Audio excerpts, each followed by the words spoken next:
For 3 decades, Johnny Carson was untouchable. No matter the guest, no matter the mishap, he never lost his cool. Yet, on one night in 1975, the king of late night nearly walked away for good. The guest? A literary icon who stumbled onto his stage in a state so shocking that Carson not only considered quitting that very evening, he later demanded the interview be erased from history. What happened that night was more than just an awkward talk show segment. It was a disaster so explosive that it rattled the very foundation of The Tonight Show and pushed Johnny Carson to the brink. Today, we're uncovering the uncensored story of how Truman Capote's final Tonight Show appearance became the one moment Carson could never forgive. Johnny Carson wasn't just another talk show host. From 1962 to 1992, he defined what late-night television meant in America. Across more than 4,500 episodes, he interviewed over 22,000 guests, from world leaders and Hollywood stars to comedians just breaking into the scene. No matter who sat across from him, Carson had a reputation for poise. He could glide past a failed joke with a sly grin, handle the most difficult celebrities with a gentle jab, and carry even the most awkward interviews without breaking a sweat. His charm made the extraordinary look effortless.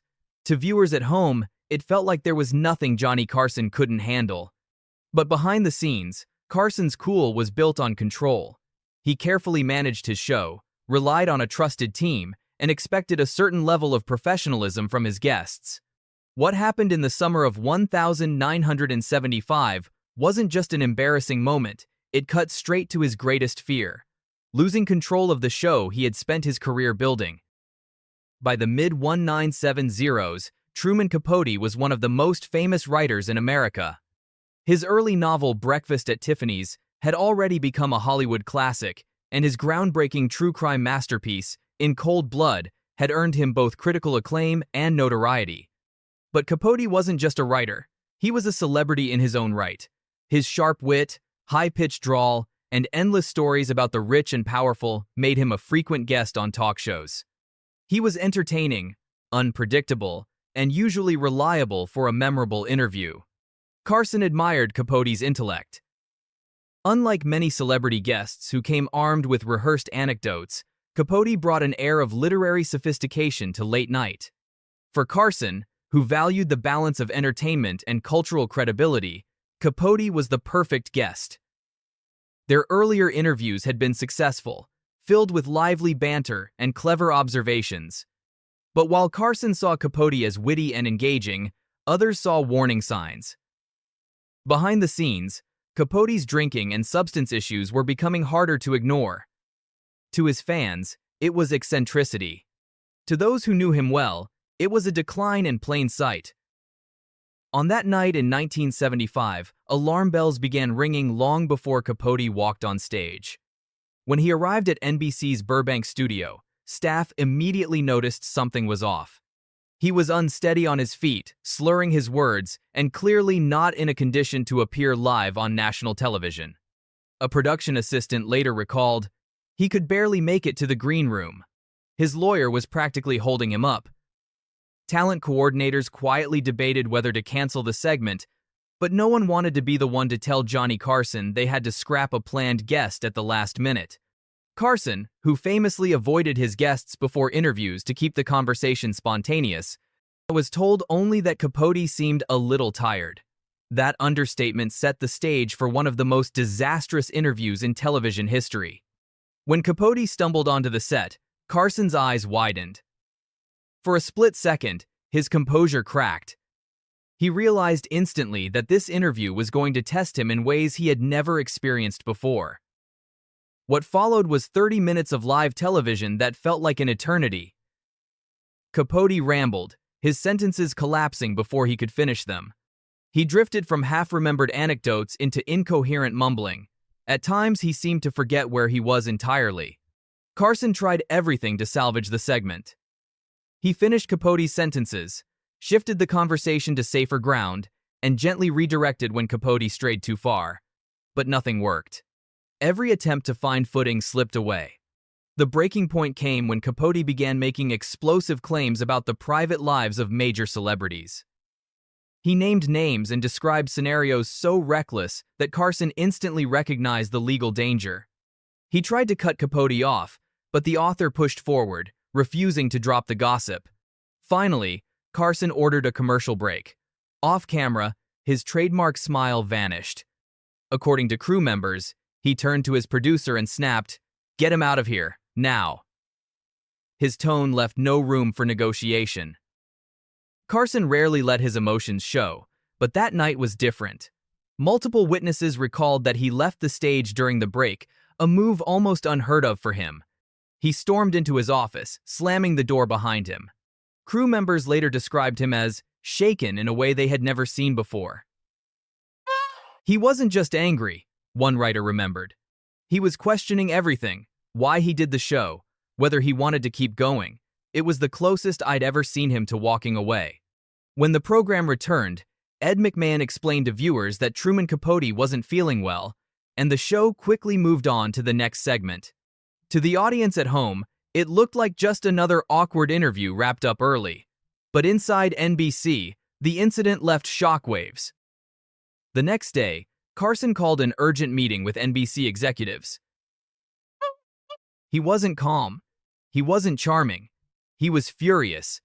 Carson told the network that if they ever put him in that position again, he might not come back.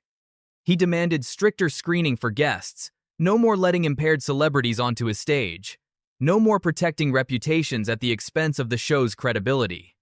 For Carson, it was a matter of trust, and that trust had been broken. Executives panicked. Carson's influence was so immense that even the hint of his departure sent shivers through NBC. By the end of the meeting, Carson had secured unprecedented control over The Tonight Show.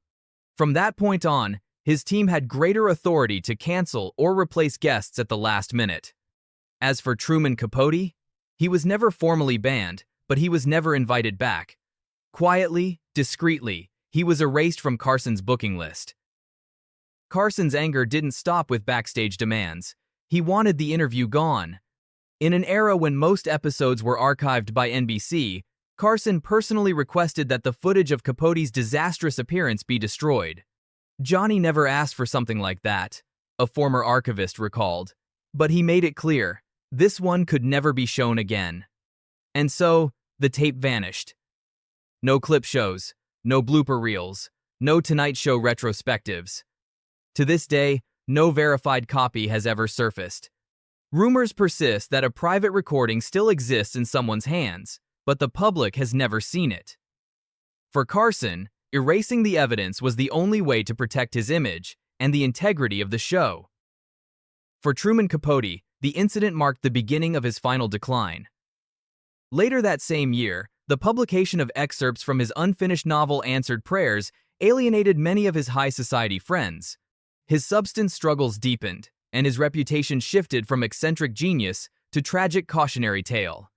For Carson, the disaster became a turning point. Though he had come dangerously close to quitting, he instead used the crisis to his advantage.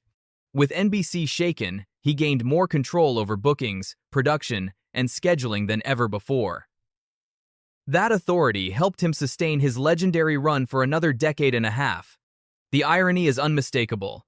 The worst night of Carson's career gave him more power than any previous success. The host, who seemed unflappable, revealed, for one night, just how fragile live television could be. And then, with steely resolve, he turned disaster into leverage.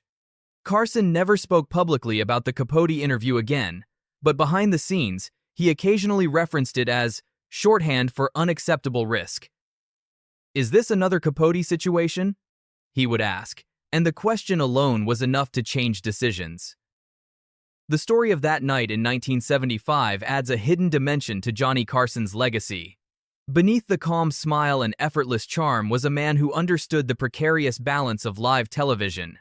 One disastrous segment had the power to unravel years of careful work. Carson's response, nearly walking away, then seizing more control, demonstrates the instincts that kept him on top for 30 years. It also shows why he remains the gold standard of late night. He wasn't just funny. He was a strategist, a survivor, and above all, a professional who knew when to protect his show at all costs.